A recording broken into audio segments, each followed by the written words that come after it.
Preschool is a child's first formal learning experience, so it's not surprising that choosing a preschool isn't as easy as 1, 2, 3. Alison Bogle with Alison Family Magazine joins us with a few things that parents may want to consider. Good morning, Alison. How are you today? Good morning. Warm inside. It's nice to see you. I know. I'm so far removed from preschool that I kind of forgot how important it is to go and take a look at the schools, view your options, see if you can get in. It's a very big decision. It is. It seems like it might be a simple decision, but it's really not. There are so many things that go into it, and as parents, we care so much about our kids that it can feel pretty stressful. So we just have some things that we want to talk through for parents to think about as they're making this decision. The first thing on your list is play-based versus academic. Yeah, so who knew we would start with a philosophical question, but you really want to think about whether you want a play-based or an academic preschool. So play-based is more informal. It's like it sounds. There's a lot of time for unstructured play. The teacher is still doing story time and art and science, as well as teaching those basics, math and reading, but it's done more organically through play-based activities.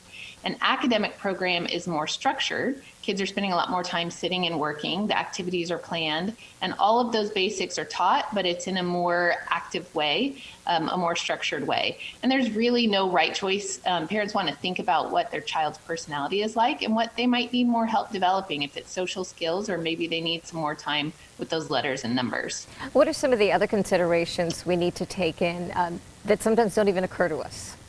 Right, so we all think about cost and location. That's the first thing that comes to mind, but we also want to think about the schedule, and not just is it a half day or full day program, but what are the holiday breaks like? What are the summer breaks like? They might not work for our family if they're especially long. You also want to find out if a school has an early drop-off or a late pickup option. And then you want to choose ideally an accredited preschool. So accreditation is a really rigorous process done by a national agency that has higher standards than the Texas minimum licensing requirements. So ideally, you're picking an accredited preschool. Ask about their safety record and procedures. What is their discipline policy? Learn about the teacher. What's his or her personality like, their teaching credentials, and why do they want to spend time with young children? And then ideally, if you can, and it's hard in times of COVID, but tour the school, because you can really get a good feel for the school by visiting the outdoor space and the classroom, and you might even be able to meet the teacher in person. What about a wait list? I mean, that's kind of what I was thinking too. I didn't realize, actually, let me back up. I didn't realize that I needed to get on a wait list to even get a nanny at the beginning, so that was a rude awakening. Right. So, and that's exactly why we're bringing this subject up today in January instead of late summer when we might start thinking about school. Most good preschools do have a wait list, so you want to try to get your child on as soon as possible. Most people recommend 18 months to 2 years before you actually need your child to be attending the school. And there's usually a sort of nominal fee to be on the wait list. So if it's financially feasible, you probably want to put your child on multiple wait lists. And if your child's name is way down the wait list, don't despair, because classrooms are filled both by age, but then also balanced for gender. So your child might be selected before many other names ahead of theirs on the wait list. Yeah, just start early. I mean, if that's Yes. the one thing some of your friends, or if you're the first one among your friends who has a child, don't tell you, that's right. You need to get on the wait list. You don't know until you know. Yeah, exactly. And then finally, what do you mean by making a change?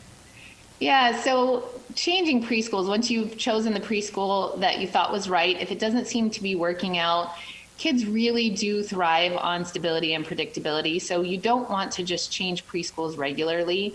But if you are concerned ever that your child's safety or well-being is at risk, that's an absolute reason to change preschools.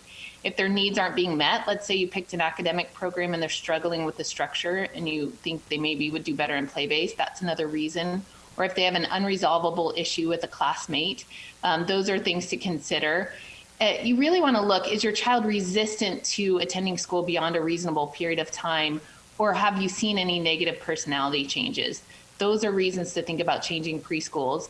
And bottom line, as many things in parenting, you want to trust your gut. So if you just have a bad feeling about your choice and how it's going for your child, and your gut is telling you need to make a change, then trust yourself. You're probably right. Yeah, I was about to say that mom and dad are the ones that know, or grandma and grandpa are the ones that know the child the best. You can tell when something's not right or wrong. Lots of good information here. Alison, thank you so much. We always appreciate your time. Thank you. Good to see you. Likewise.